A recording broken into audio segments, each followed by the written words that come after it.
Mes amis, j'ai invité Louis Lefoyer de Costil. Il est avocat. Il est, je crois, fondateur d'ailleurs du cabinet Nausicaa, qui est spécialisé dans le droit de l'éducation. Et je voulais parler avec lui, notamment de Parcoursup, qui est un sujet qui angoisse beaucoup de parents, à juste titre. J'en rappelle que Le Courrier a d'ores et déjà publié des lettres types de recours contre les notifications issues de Parcoursup. N'imaginez surtout pas que Léviathan ait gagné et que la bureaucratie puisse décider de notre destin sans appel.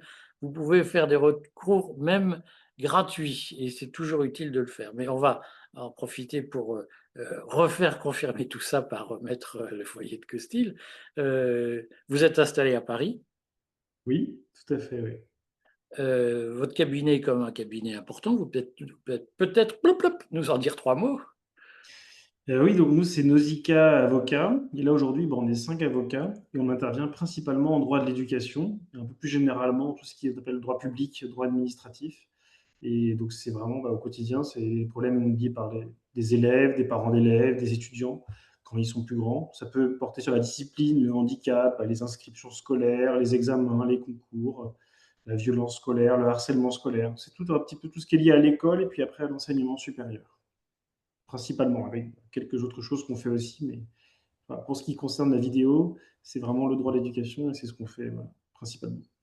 Alors, est-ce que vous pouvez nous expliquer comment vos clients, vos relations, les gens qui entrent en contact avec vous, vivent Parcoursup, parce que beaucoup de gens ont le sentiment d'être seuls face à la machine avec leurs enfants. C'est vécu Mmh. comment par les gens qui vous saisissent? Après, nous, on a évidemment oui, que les gens qui sont plutôt pas contents ou angoissés, effectivement, dans pas mal de cas, à juste titre. En fait, souvent, parfois, ils nous saisissent même en amont. Hein. Parfois, c'est même dès le collège où ils disent ah, mon enfant, par exemple, a été viré. Est-ce que ça va pénaliser son dossier Parcoursup? Donc là, par exemple, on peut les rassurer. Hein, le disciplinaire n'entre pas en compte. Je le dis, c'est voilà. À quel point, vous voyez, ça crée des angoisses chez les gens, même tout petits derrière, ils ont peur pour leur dossier. Donc ça, c'est pas pris en compte, on peut être rassuré. Après, là où ça devient costaud, effectivement, c'est sur voilà, le lycée. Et donc là, ils nous saisissent même parfois en amont, notamment, typiquement, il y a un prof qui met plein de zéros, ou il y a un prof qui, voilà, parce que l'enfant est malade, parce que l'enfant est harcelé par le prof, ou que le prof est un peu sadique. Donc ça, c'est des choses où parfois on essaie de jouer pour corriger le problème, pour pas que ça pénalise le dossier, ou pour corriger les bulletins. Et après, on a les contentieux proprement Parcoursup. Donc une fois que les notes sont rentrées un peu dans la grosse machine, et qu'ensuite, voilà, l'algorithme mouline, et donc d'ailleurs, on dit l'algorithme, c'est les algorithmes de chaque établissement qui va ensuite voilà, donner un petit peu l'issue de la sélection. Et là, on peut contester aussi, donc soit parce qu'on est refusé dans des formations, on aurait dû être pris, soit parce que parfois on se retrouve sans rien aussi.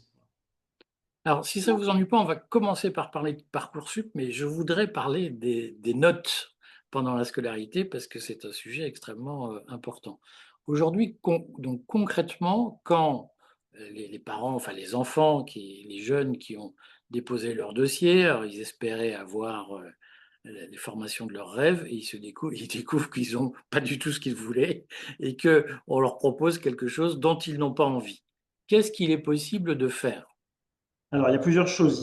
Déjà, il faut comprendre que Parcoursup ne prend pas de décision. C'est en fait chaque établissement, donc chaque prépa, chaque BTS, chaque université, qui va un petit peu avec les mêmes ingrédients, hein, qui sont les notes et deux, trois documents, mais bon, qui ne sont pas plus regardés que ça, qui vont voilà, mouliner en disant ben, nous, on veut des moyennes générales de temps, on veut privilégier les maths ou le français, ou on veut imposer telle option. Donc, chacun va avoir une sorte de formule mathématique qui va après classer. Mais ce n'est pas l'algorithme qui est censé faire la décision finale. Et d'ailleurs, si c'est le cas, c'est illégal. Donc, ça va préparer et puis après, ça va être choisi définitivement par les établissements. Clairement, quand c'est des énormes machines où l'algorithme fait tout, quand c'est des plus petites promotions ou typiquement des prépas, par exemple, ils ont plus le temps et là, ils peuvent regarder plus individuellement les dossiers. Donc ça dépend un petit peu aussi si voilà, les grosses universités où il y a parfois des dizaines de milliers de candidatures ou quand c'est un peu plus humain, quoi, pour personnaliser, parce que sinon, c'est vrai que c'est assez cruel. Et, euh, et Mais dans donc, les faits, excusez-moi, mais dans les faits, dans les grosses universités, il regarde rien. Hein. c'est Ah oui, Parcoursup oui, qui décide. complètement. Exactement. Éventuellement, ils vont regarder un peu à la frontière pour repêcher quelques personnes. Mais si on est loin dans le classement, votre dossier ne sera jamais vu par un humain. Enfin, non, mais c'est clair que là-dessus, il faut être réaliste. C'est voilà, reste très secondaire. Mais après, juridiquement, bon, il prend la décision, donc c'est lui qui doit assumer, y compris les injustices ou les erreurs matérielles ou le défaut de prise en compte de tel ou tel critère qui aurait dû être pris en compte. Donc souvent, disons que la décision, elle est assez mécanique, mais donc ce qui ne permet pas de corriger aussi des erreurs. Un sportif de haut niveau qui n'aurait pas bien été pris en compte ou voilà, un élève qui aurait été très malade durant sa scolarité, alors dès qu'il était là, il avait des super notes, enfin tous ces profils un peu atypiques, effectivement, ils peuvent se faire un peu massacrer par ça. Et donc d'ailleurs, c'est le premier recours, c'est celui-là, on a le droit, donc typiquement c'est ça, d'ailleurs c'est sportif, handicap, santé, des raisons familiales, des choses un petit peu graves qui peuvent justifier une demande un peu exceptionnelle qu'on peut adresser et voilà, qui peut Après la permettre, première notification de oui, Parcoursup, pas c'est avant, ça, c'est après. oui, c'est ça. Et là, on peut demander, attendez, là, il y a eu un problème, etc. Euh, c'est un réexamen exceptionnel voilà, qui marche ou qui marche pas. C'est pas non plus la panacée, mais bon, voilà, ils ont prévu un petit peu cette petite soupape de sécurité. Voilà, c'est prévu dans le code de l'éducation. Donc, c'est des circonstances exceptionnelles tenant à son état de santé, à son handicap, à son inscription en tant que sportif de haut niveau sur une liste, à l'exercice d'un mandat électif, donc ça c'est rare, ou à ses charges de famille, donc quand ils ont déjà des enfants. Donc voilà, l'idée c'est pour effectivement dire j'ai besoin d'être en tel endroit où j'ai rien, etc. Pour donner un réexamen de sa situation. Voilà. Donc ça c'est bien hein, parce que souvent c'est les cas graves comme ça. Après, il y a des cas, parfois, c'est juste des erreurs matérielles. Soit c'est la mauvaise adresse qui est prise en compte, soit c'est le bulletin qui est truffé d'erreurs, qui a été renseigné sur Parcoursup, donc on va demander une correction manuelle. Et là, évidemment, c'est l'humain qui va rentrer en conflit avec la machine, et parfois ça marche, et parfois il n'y avait pas d'humain du tout en face. Donc là, c'est un petit peu parfois insupportable. Et après, si ça ne marche pas, on peut encore saisir le juge administratif.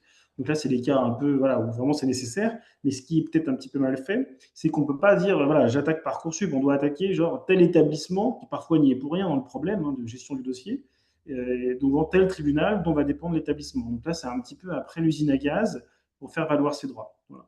Et ça, c'est donc le contentieux le plus classique. Parfois, s'il y a des vices de forme hein, notamment, c'est quand on n'a pas eu une communication des motifs hein, ou de l'algorithme, on peut attaquer sur un peu la procédure. Je ne sais pas pourquoi et à quelle sauce j'ai été mangé au fond.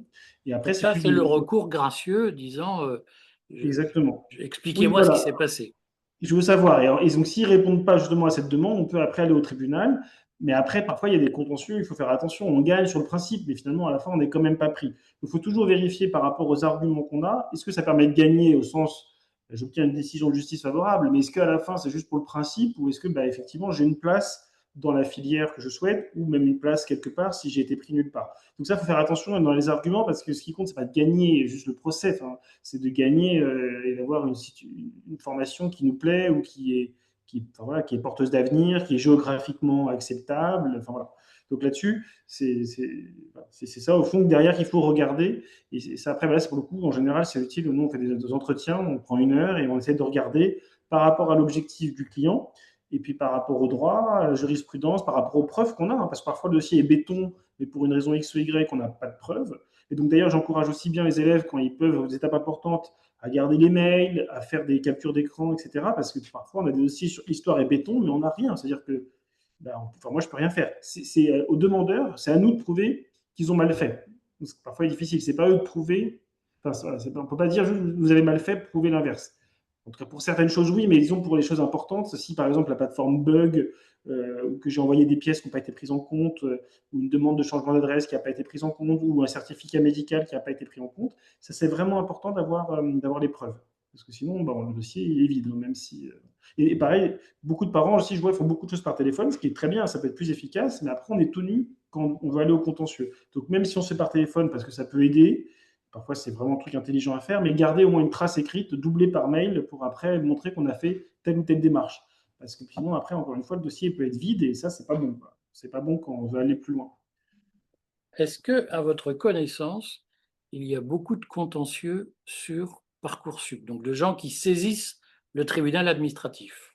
Alors, oui et non. Donc, déjà, ça reste assez récent comme réforme. Là, j'ai fait un peu un tour, justement, pour voir un petit peu avant la réunion. Il y en a quand même, mais il y en a aussi qui sont cachés. C'est-à-dire qu'il y en a, j'en ai trouvé une petite dizaine sur des cas vraiment Parcoursup où le mot, en tout cas Parcoursup, apparaît.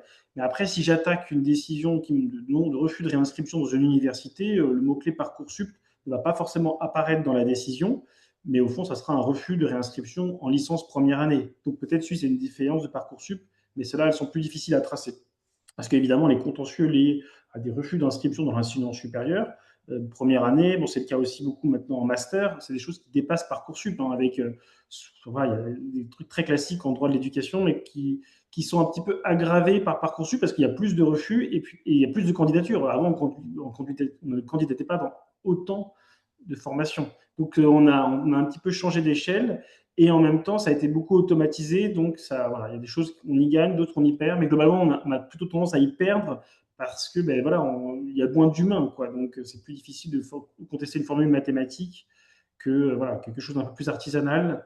Et, et, et le sentiment, enfin même pour les parents, au-delà de ça, il est toujours, enfin c'est vrai que c'est difficile quoi, à accepter en disant personne n'a regardé le dossier de mon fils alors qu'il était très méritant, que son dossier, ses notes ne reflétaient pas son niveau. J'ai jamais pu même expliquer à un humain pourquoi derrière il s'est cassé la jambe, pourquoi derrière il a fait de la phobie scolaire, pourquoi derrière il a été champion de France de judo. Et en fait, ça n'apparaît pas. Voilà, donc encore il y a des soupapes, mais bon, voilà, ça marche ou ça marche pas. Quoi. Donc parfois on peut être très frustré, et y compris aussi, c'est une difficulté, c'est que en fait, il y a une saturation. Pourquoi on a créé Parcoursup? C'est parce qu'il y avait trop d'étudiants. Comme le gouvernement n'a pas fait le choix de créer plus de places, ça a créé à la fois Parcoursup pour gérer la pénurie, et puis aussi l'explosion de l'enseignement privé, notamment grâce à l'alternance qui a permis d'apporter des financements. Et donc aujourd'hui, on se retrouve effectivement avec un système très éclaté et très différent de ceux que en tout cas, les diplômés du supérieur, donc, qui ont l'âge, enfin des parents, quand ils ont connu, c'était très différent. Quoi. Et donc derrière, c'est très différent et c'est plutôt plus dur. Quoi. À l'époque, c'était aussi dur, mais on pouvait rentrer à peu près comme on voulait en première année, en tout cas dans les établissements publics. Et puis après, bon, c'était un peu les crémages qui étaient aussi violents. Mais disons que la première année, on arrivait à peu près à aller là où on voulait, en tout cas à côté de chez soi. Aujourd'hui, bon, ben, en fait, la boucherie, elle commence en amont. Quoi. Et des filières sont devenues hyper sélectives. Donc, mais ça peut être bon, à la limite des filières qui étaient déjà en médecine, droit, mais par exemple, même pour le STAPS ou la psycho, enfin des trucs, normalement, c'était. Pour rentrer, ça allait. Après, il fallait valider la première année et c'était très dur, mais au moins on arrivait. Et aujourd'hui, ça reste hyper demandé et les gens qui rentrent ont des super niveaux. Donc après, c'est bien aussi pour certaines facs, hein, ça fait monter le niveau, mais après, bon, il y a tous ceux qui ne sont pas pris. Et parfois parce qu'ils n'ont pas le niveau, mais parfois aussi parce qu'il y a eu des accidents de la vie ou des handicaps, enfin des choses qui font que c'est compliqué. Quoi. Et qu'ils pourraient peut-être très bien réussir. Et c'est aussi, c'est cruel, c'est qu'on a vu, il y a tellement de milliers d'exemples de gens qui étaient pas forcément hyper scolaires, donc ils étaient un peu ric-rac, voire même pas bons au lycée. Et puis après, quand on demande plus de réfléchir, on est moins sur le bachotage un peu bête et méchant, hein, ils explosent dans le supérieur. Et ça, c'est vrai que Parcoursup leur laisse pas trop cette chance, quoi, puisque derrière, ils peuvent même pas rentrer dans une filière qui leur plaît, où ils pourraient voilà, être vraiment s'épanouir quoi, intellectuellement. Et ça, c'est cruel. Pour finir, deux mots sur le contentieux, mais je voudrais qu'on dise des choses sur les notes après, pendant le collège et le lycée surtout. Euh, la chance de gagner au tribunal administratif et la durée de la procédure. Je ne suis pas sûr qu'il y ait un référé possible sur ces questions. Est-ce que vous pouvez nous dire combien de temps ça prend en gros un Oui. contentieux au tribunal administratif? La procédure classique, donc évidemment qui ne suffit pas à elle seule, ça peut être 1 an, 2 ans. C'est le truc, on va dire, classique. Donc il faut absolument pouvoir faire un référé, donc on appelle un référé suspension. Il y a des référés très rapides, d'ailleurs j'avais été interrogé par, je crois que c'est par le Figaro là-dessus, c'est le référé liberté. C'est pas très adapté parce que l'urgence, en général, elle n'est pas à quelques jours. Par contre, elle peut être à 1 mois, 2 mois, puisqu'en général, je le saisis pendant l'été et je dois avoir une décision avant septembre. Donc, ce qu'on peut faire, c'est un référé suspension. Donc, il ne faut pas le faire trop tard, parce que si la rentrée est déjà commencée, après, le juge peut dire, ah bah, c'est trop tard. Donc, il faut bien calculer, et parfois, la fourchette peut être très courte, voire parfois impossible. Hein. Il y a des cas où c'est trop tard, et donc je suis bloqué d'un point de vue purement procédural. Donc, la référé suspension, normalement, dans 99% des cas, c'est jugé en 1 mois ou moins, ce qui est plutôt très bien pour la justice française. On peut le saluer là-dessus, le juge administratif qui a créé un outil pas mal. Bon. Après, il faut justifier l'urgence. Donc, par exemple, si c'est trop tôt, j'ai pas encore de refus, ou je suis sur liste d'attente, ou derrière la rentrée dans trop longtemps, le juge peut dire, ah, écoutez, il n'y a pas d'urgence, hop, allez prenez la voie normale du recours pour excès de pouvoir, c'est pas mon travail. Donc, il faut parfois bien calibrer et bien justifier l'urgence. Et parfois, certains juges ne sont pas très sympas et donc rejettent, et alors que les parents disent, OK, il n'y a pas d'urgence, mais bon, maintenant, dans un an, ça ne sert plus à rien. Donc parfois, c'est une vraie condition, hein, ce n'est pas du tout automatique en disant il y a la rentrée, il faut vraiment bien le justifier. Voilà. Et donc ça, un mois, c'est plutôt, on va dire, relativement OK. Mais encore, et aussi, ce qui est très vicieux, c'est qu'on ne peut pas le faire en amont. Souvent, le problème, enfin, c'est difficile de le faire en amont au moment des notes. Parce qu'une note n'est pas une décision administrative qu'on peut contester au tribunal. Et souvent, là où c'est utile, ça serait même en janvier, en février, quand on voit un relevé de notes qui est truffé d'erreurs, on veut le faire corriger. Et là, aujourd'hui, ce n'est pas vraiment une voie contentieuse qui est ouverte, à mon grand regret, pour des raisons historiques qui faisaient sens, parce qu'à l'époque, bon, on s'en fichait un petit peu, mais aujourd'hui, c'est plus ça, en fait, c'est presque le contrôle continu qui va déterminer une situation injuste. Et quand on arrive à la décision de Parcoursup, déjà l'angoisse, elle a eu lieu, et en plus, parfois, c'est trop tard, ou voilà, où finalement, on est pris dans un truc, mais un peu moins bien. Donc, c'est pas la catastrophe, mais c'est quand même une déception. Donc là-dessus, c'est important. Peut-être qu'un jour, on puisse accéder en temps utile, soit via une commission ad hoc, soit via une procédure contentieuse, à corriger au moment utile et pas à attendre, on va dire, juillet, août, où c'est l'horreur. Alors, sur ce point qui est important, je vais vous donner, moi, mon sentiment personnel, même s'il n'intéresse personne, c'est que, en fait, avant Parcoursup, comme vous l'avez dit, il y avait des choix humains, et donc on partait du principe que le chef d'établissement qui recevait des candidatures était capable de jauger les différences de notation, puisqu'on sait qu'il y a des établissements qui notent plus sévèrement. Je vais faire de la propagande, mais sans prosélytisme. On sait qu'il y a des établissements privés qui sont très exigeants et puis des établissements publics qui notent plus largement. Mm. Or, lorsque il y avait un chef d'établissement ou une commission qui devait valider les dossiers, on pouvait faire le tri. Aujourd'hui, toutes ces différences de notation, ces inégalités de notation, elles deviennent cause de préjudice direct à cause de Parcoursup. Est-ce qu'il ne faut pas changer la jurisprudence sur les notations, puisqu'on sait qu'il y a un principe de souveraineté de l'enseignant face à sa copie, qui est un principe jurisprudentiel largement répété. Qu'est-ce que vous pouvez nous dire là-dessus?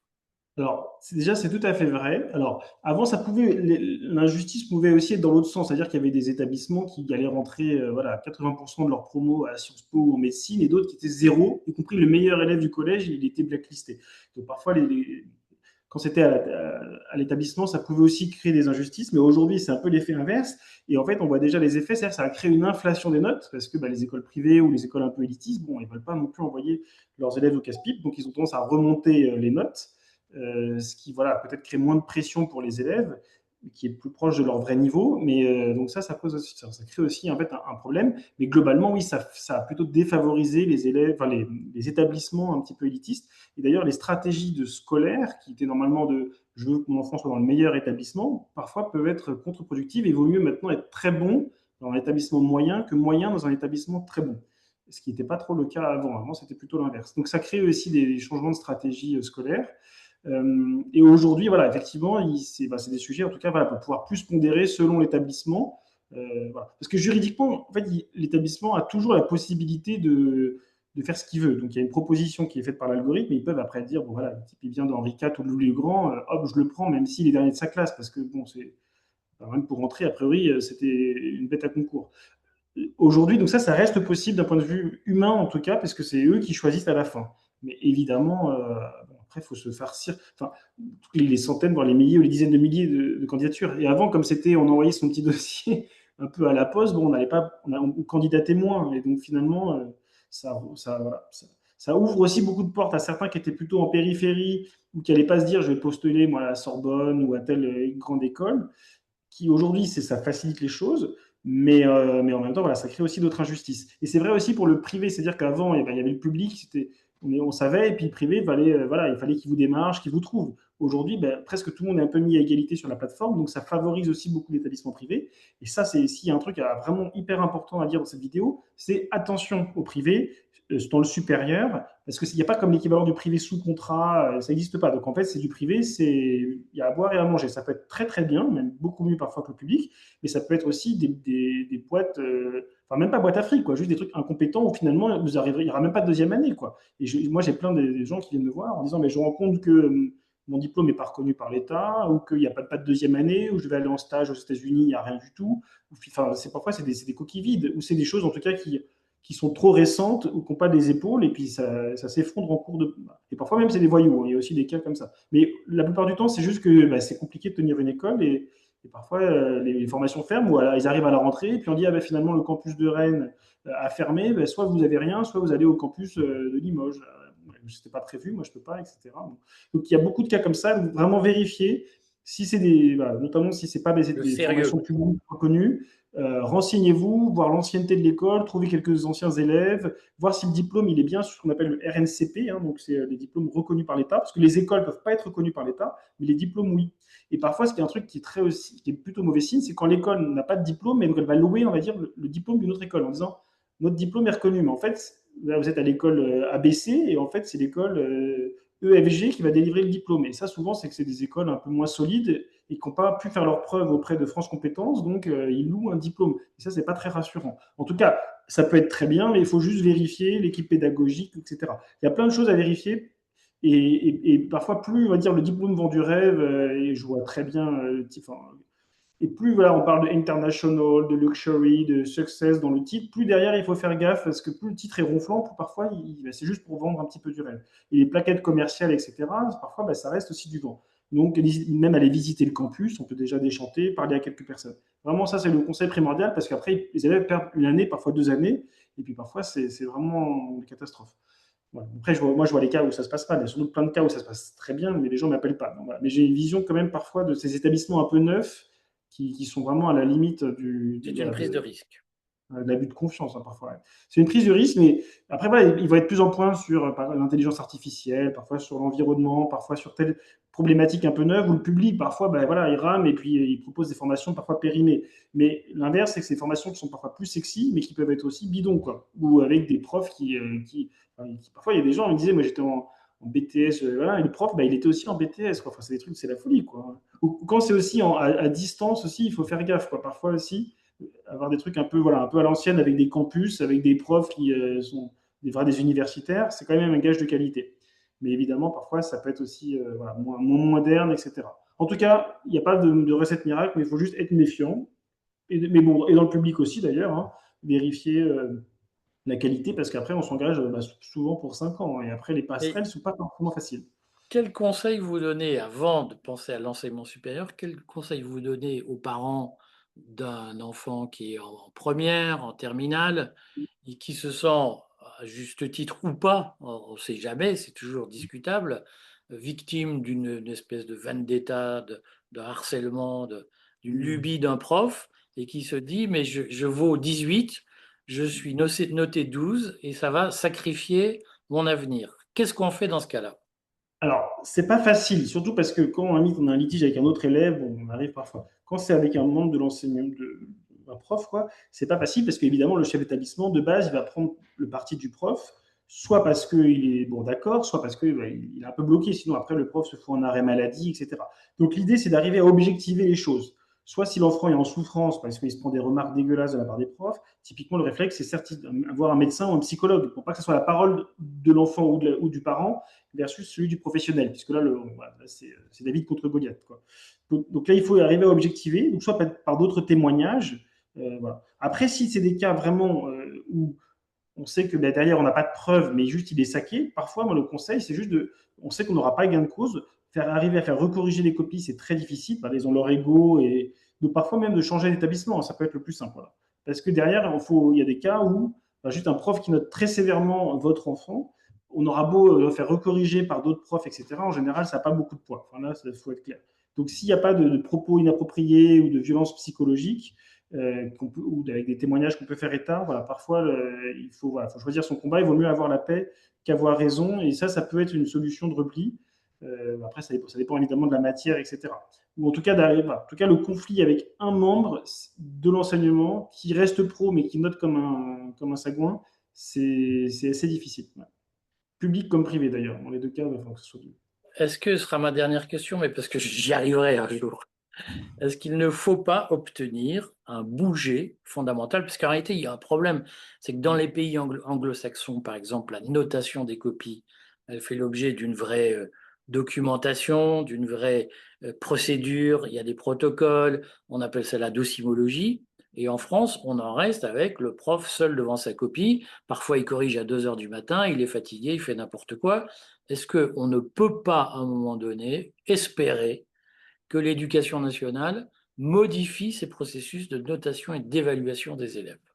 Alors, il y a deux choses. Il y a un, déjà aujourd'hui, effectivement, devant le juge, on ne peut pas vraiment contester la notation, à part bon, les erreurs matérielles ou les erreurs de droit, typiquement. Bon. Mais si c'est juste l'appréciation vraiment académique, on ne peut pas. Et ça, je pense que c'est compliqué à modifier parce que bah, un prof, enfin, un juge ne peut pas vérifier enfin, voilà, un plâtre du meilleur ouvrier de France ou une baguette de pain d'un CAP pâtisserie ou que sais-je, ou une copie d'agrégation de philosophie. Donc là-dessus, sur l'appréciation elle-même, ou on va dire une expertise, ça me semble ne pas marcher. Pour en avoir fait beaucoup, c'est pas vraiment possible. En revanche, typiquement organiser en interne un contre-pouvoir, ce qu'on voit dans certains établissements, par exemple avec une double correction, ou si l'écart est trop important, une triple correction, ça c'est tout à fait possible. Également, dans les oraux, par exemple, on manque beaucoup de traçabilité. Parfois, on a des questions discriminatoires ou des questions juste hors sujet, ou juste, enfin, voilà, des trucs qui montrent juste une animosité envers le candidat, parfois pour des vieilles histoires. Et derrière, ça serait quand même hyper intéressant qu'on ait une traçabilité, peut-être pas de la délibération au sens quand ils sont entre eux,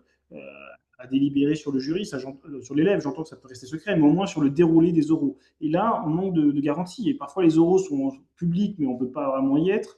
Ou parfois, bah, ils sont juste, on ne peut même pas y être du tout. Et ça, c'est par exemple quelque chose d'important. Et également les copies.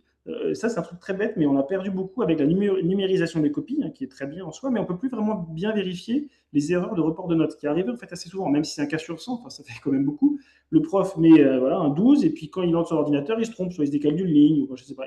Donc, et avant, on pouvait bien vérifier, on pouvait avoir les commentaires. Donc, ne serait-ce qu'imposer juste des commentaires un peu circonstanciés, avoir une traçabilité des questions posées, avoir voilà, un original pour pouvoir vérifier qu'il n'y a pas d'erreur, ça permettrait au moins de rassurer les parents en disant c'est bien la copie de mon enfant qui a été corrigée, ou voilà ce qui a pu être dit ou ce qui a pu être fait. De manière générale, la collégialité aussi des jurys est un gage de qualité, parce qu'il y en a un qui est un peu un fou furieux, ou qui est mauvais poil, ou qui a mal dormi, ou qui est en dépression, bah, qu'importe, et ça sera un peu contrebalancé par d'autres qui pourront voilà, éviter qu'il s'acharne ce jour-là parce qu'il est vraiment de mauvais poil. Et même d'ailleurs, il ne s'en rend pas compte, hein, il a l'impression que tout le monde est nul ce jour-là parce que ça ne va pas. Donc ça, c'est des choses importantes, donc, qui coûtent un peu d'argent, mais qui sont importantes parce que c'est vraiment des éléments hyper clés. Et non seulement ça crée des injustices, mais moi j'ai eu des cas, par exemple, il y avait une fois une grève des copies du bac, on demande des copies, donc à l'époque il y avait encore les copies papier, il n'y avait aucune des copies qui correspondaient à la note. Donc, ils avaient inventé les notes. Donc, parfois, il y a des injustices et ça crée une rupture de confiance entre l'élève et le système pédagogique qui est catastrophique, quoi. Donc, enfin, je veux dire, c'est voilà. Comme les profs faisaient grève, le chef d'établissement avait mis des notes en s'inspirant du contrôle continu. Et parfois, il n'y a pas de contrôle. Enfin, c'était vraiment. Je ne sais pas ce que j'aurais fait à la place. En tout cas, ce qui est sûr, c'est que ça, franchement, ça traumatise les enfants, quoi. Ils disent, j'ai révisé, et au moins, on m'invente des notes. Et ça arrive, en tout cas. Là, c'est le cas extrême, mais beaucoup de cas où il y a des erreurs et c'est pas. Enfin, voilà, on a envie que les enfants, ils aient envie d'apprendre, quoi. Et là, derrière, c'est dur. Ça, parfois, c'est très dur. Et parfois, même, en fait, le prof a bien bossé, mais les parents ou l'enfant se font un film, j'ai l'impression qu'ils ont cartonné. Et donc, avoir une plus grande transparence, ça permettrait au moins de leur expliquer pourquoi, ben, non, en fait, c'était nul leur truc. Mais qu'ils comprennent et qu'ils ne soient pas dans ce côté. Hyper frustrant d'avoir l'impression, parfois, même plutôt souvent fausse, d'avoir été saqué. Donc ça, c'est en fait, cette transparence permettrait même au système éducatif d'être mieux compris. Et c'est pas forcément pouvoir mettre son nez dedans, c'est aussi pouvoir, bah, enfin moi, faire comprendre aux parents et aux enfants que c'est pas injuste. Et moi, souvent, mon travail, c'est à la fois de trouver des dossiers où on peut gagner, mais c'est aussi parfois d'expliquer en disant, mais non, non, dans ce cas-là, certes, ça paraît injuste, mais bon, en tout cas, c'est normal. Et c'est aussi mon travail parfois de dissuader les gens de faire des recours où finalement il n'y a rien. Et donc c'est aussi mon rôle de dire des mauvaises nouvelles. Et ça, c'est parfois on n'est pas aidé par l'omerta qui donne des suspicions de peut-être pas de complot, mais voilà, ils comprennent pas quoi les parents. Et je comprends, moi, c'est notre enfant, on comprend pas. Et donc alors parfois il y a rien, mais c'est juste que voilà, ouvrez un petit peu la porte, laissez-nous regarder un peu comment ça se passe, et il y aura moins de contentieux et voilà, ce serait un peu plus de transparence. Voilà. Et, bon, et pas que pour les notes d'ailleurs, hein, ça couvre aussi d'autres sujets de l'éducation nationale et de l'enseignement supérieur. Bon, c'est un long combat C'est un long combat, ouais, loin d'être fini, mais ouais. qui me fait comme ça, mais je vous précise, moi, ma fille, elle passe le bac dans 5 ans. Alors d'habitude, je ne parle jamais de questions d'éducation, mais comme ma fille passe son bac dans 5 ans, je défends mes intérêts fondamentaux.